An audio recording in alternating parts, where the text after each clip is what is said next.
또 하나님 저희들에게 주시는 만나는 민수기 14장 18절을 먼저 보겠습니다.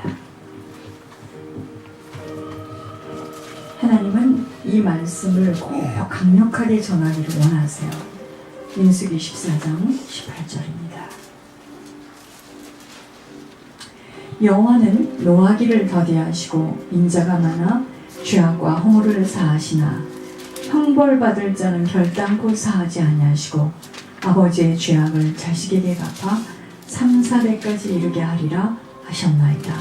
욥기 21장입니다. 뒤로 가셔서 시편 전입니다. 욥기 21장. 여러분들 이 말씀을 평생 그냥 가슴에다 대못을 박으세요. 21장 19절입니다. 하나님은 그의 죄악을 그의 자손들을 위하여 쌓아두시며 그에게 갚으실 것을 알게 하시기를 원하노라. 누가 갚아요? 후손입니다. 오늘 귀한 찬양 듣고 하나님이 하시는 말씀, 오직 남은 시간에 예물의 모든 힘을 쏟아야 한 밖엔, 이런 말씀으로 하나님이 하시는 음성을 듣겠습니다.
나의 사랑을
세상에서 최고의 축복은 하나님께 받아야 돼요.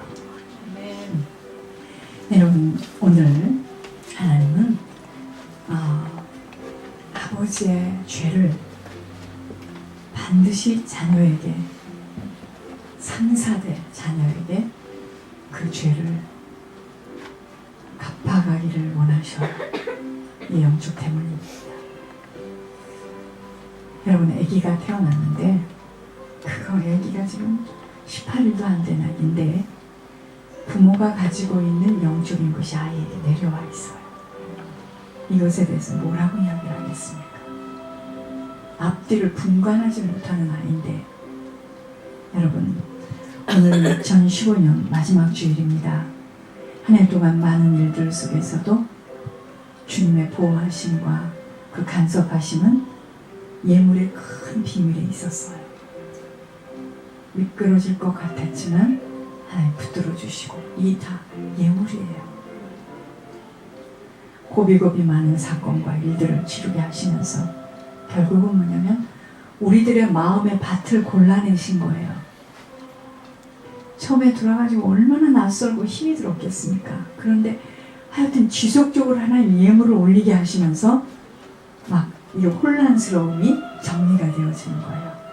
그러나 여기를 들어왔어도 그냥 예배를 드리면 예물이 없이 그냥 예배를 드리잖아요. 계속 혼란스럽습니다. 그래서 제가 이 비밀이 없을 때는 막 만나서 이야기도 해주고 막 설명도 안 됩니다. 전화도 안 하고 했던 이유가 뭐냐면 이게 그렇게 해서 되어지는 게 아니에요. 여러분, 우리가 오늘도 이렇게 옷을 입고 앉아있지만 우리 속에 각종 게 들어와 있습니다. 그건 안 보이니까 샤워하고 이렇게 옷 입고 나오면 깨끗한 줄 알아요. 그 사람 속에 각종 게 들어와 있는데 아무리 육신의 말을 한들 그 사람 알아듣겠습니까? 10주의 죄로 인해서요, 혀를 타고 후손들에게 내려와 있어요. 그래서 각종 모습으로 사단이 붙들고 역사하고 있는 것들을 들춰내시는데 예물이 큰 비밀이었으니, 요한복음 2장에 보니까 가나 혼인잔치에 물이 떨어졌다고 하는데 항아리에다 물을 담으래요. 근데 이 물이 나중에 떠서 갖다 주는데 이 포도주야. 누가 봤습니까? 하인들이 봤죠. 오늘 10주의 죄로 인해서 혀를 타고 후손들에게 내려와 각종 모습으로 사단이 붙들고 역사하고 있는 것들을 들춰내시는데요.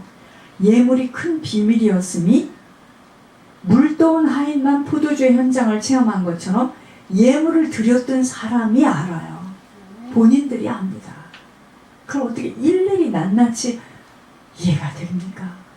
알겠습니까? 좀 알아주세요. 이렇게 해서 될 수 있는 일이 아니에요. 눈이 멀고 귀가 막힌 상태에서는요, 보여지는 것들에만 안절부절 어찌할 바를 몰라 하는데 사실은 모든 일들이 다 영적인 일들입니다. 여러분, 사람은 영적인 것에 대한 산물이에요. 산물. 영적인 것에 따라서 나타나는 것이 육신의 것으로 나타나는 거예요. 동물은 그거 없습니다. 사람은 그 영혼의 상태에 따라서 말도 하고 모습도 보여지는 거예요. 그래서 나이가 들면 들수록 더 말씀과 기도로 가야 된다는 이유가 이게 다 드러납니다. 하추나 가요를 들었던 사람은 하추나 가요를 들어야 되는 거야. 그래서 그 집 식구들이 하추나 가요를 벽에다 달아준 거예요. 부모 자식이요? 건강했을 때 이야기지. 늙으면, 아프면 그 아버지 가야 됩니다, 병원에.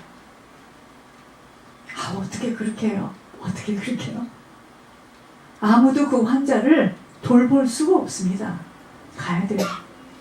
거기 특별한 사람만 가는 게 아니에요. 여러분, 아무리 열심히 교회를 섬기고 충성된 자였지만 가문의 조상죄로 인하여서 후대에게 일어난 일들에 대해서 속수무책 대책 없이 방황하는 모습들을 보면서 그 아들과 내가 묶여있기 때문에, 그 남편과 내가 묶여있기 때문에 이 묶임이 얼마나 무서운 것인 줄 종인 제 자신도 체험케 하셨어요. 하여튼요, 하루하루 이번 일 끝나면 다음 일 끝나면 이번 일, 하나님 이제 보여주시기로 하셨으니 막 들춰내시는 겁니다. 시청과 교육을 단단히 받게 하시면서 하나님은 저에게요, 죄에 대해서 죄가 얼마나 무서운 것이고 조상의 열주의 죄로 인한 후대들이 겪는 일이라는 것을 강하게 선포하기를 원하십니다. 아니, 이거 모르고 우리가 성경을 아무리 알았다 어쨌는데요? 오카노 목사님 성경 몰라서 지금 저렇게 계십니까? 여러분, 주님을 우리가 너무나 잘못 오해하고 있는 부분에 대해 속히 깨닫지 못하는 만큼은 종교생활로 끌려다니게 됩니다. 여러분, 종교생활이 뭔지 아세요? 내 인생 따로 종교 따릅니다. 그게 종교생활이에요. 신앙이 내 삶과 연결이 되지 못하는 걸 종교라고 합니다. 우리들에게 오는 특별히 자녀 문제, 후손들의 문제는 열조들의 죄로 인한 보응의 문제이기에 죄에 대한 회개가 철저히, 왜 그러냐면 오늘 읽어봤잖아요. 주님은 반드시 형벌 받을 자는 결단코 사하지 아니하신대요. 이게 보응의 하나님입니다. 아버지의 죄악을 자식에게 갚아 3, 4대까지 이르게 하리라 하셨나이다. 여러분, 우리가 후대들에게, 여러분 할머니 할아버지가 손자 손녀들에게 뭘 남겨줍니까? 이쁜 드레스요? 이쁜 드레스를 안 입고 자라서 우리가 지금 이렇게 생겼습니까? 우리가 생각하고 우리가 뿌린 거를 우리 후대들이 먹어요. 반드시 먹습니다. 근데 우리 모두는 우리가 한 이 모든 것들을 누가 먹느냐면 자시와 루키가 먹어요. 온유가 먹습니다. 태용이 하늘이가 먹어요.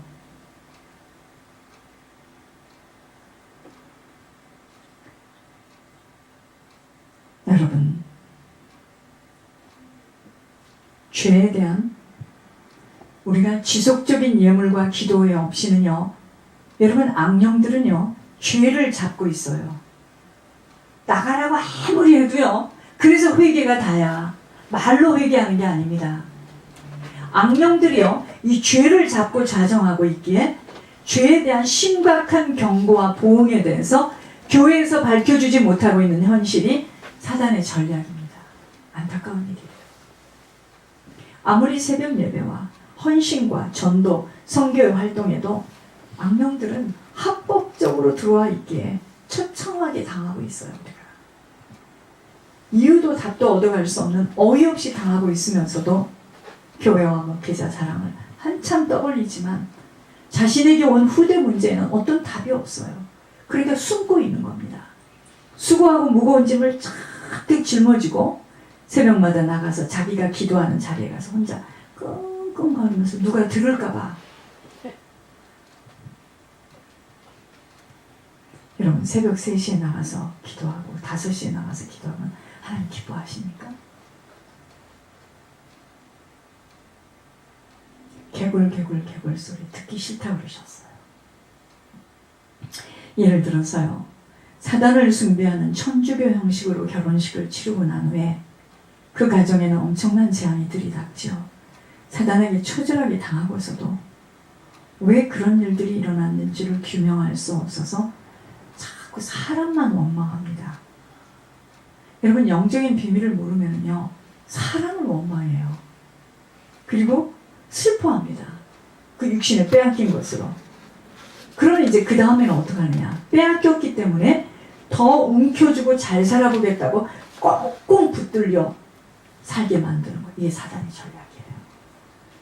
모든 것들은요 영적 원인 속에서 일어난 일들이기에 아무리 잘 살아보려 하고 애를 써도 사단이 공격할 때는요, 항구무원이에요. 잘 갖추어지고 노력하면 성공하는 줄 아는데, 여러분, 사단의 무차별적인 공격을 받게 되어질 때 이해할 수 없는 폭탄을 맞아요. 하루아침에 가정이 몰락되는데도 그 가지고 있는 그 성품 있죠. 고집, 아집, 이 원망만 하며 하나님 앞에 나오질 못하고 있으니 안타까운 일입니다. 형벌받을 자는 결단코 사하지 아니하신다는 말씀이 바로 공의의 하나님임을 아셔야 합니다. 여러분, 아버지의 죄악을 자식에게 갚아 3, 4대까지 이르게 하신다는 말씀이 무속인들에게나 해당하는 말씀인 줄 알지만, 보혈의 피로 우리가 죄가 씻겨져서 주님과의 교제의 담은 열렸지만 죄의 대가는 반드시 치러야 하는 이 무서운 보험을 안 알려주